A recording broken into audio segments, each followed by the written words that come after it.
So the challenges we face at Northampton was really, first of all, understanding what our baseline CO2 emissions were. Right? So for about a decade, we were, if you like, emitting, trading out about 8,000 tonnes of CO2 per year.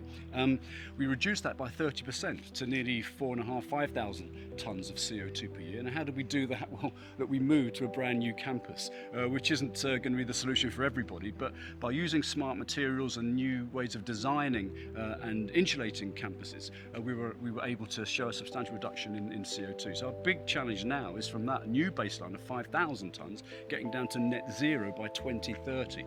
And we'll do that through a mixture of energy usage, so solar panels on the roof, ground air source heat pumps, but also procurement, so how we buy our energy, how we procure it, what kind of tariffs we're on, and buying, where we can, renewable energy from the grid. It's a mix of activities which suits each university best to get us down to zero carbon by, in our timeline, which is 2030.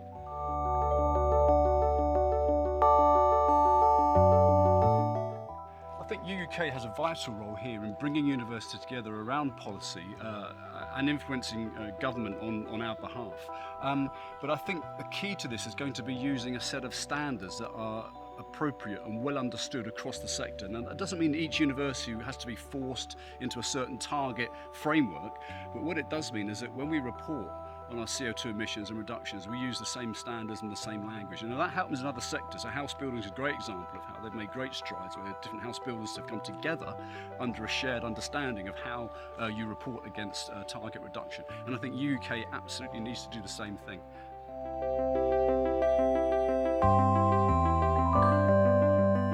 Universities have played a fundamental role in understanding what climate change is. So it's the fundamental research in universities, in atmospheric sciences, in geology, in physics, whatever it is, that's allowed us to know there is a thing called climate change. Right? Because it wasn't politicians or journalists who came up with it, it was universities, not just in the UK, but around the world. So we need to be funded to come up with the solutions. Now we've identified the problem to climate change, and many of those solutions will come from UK universities and universities around the world.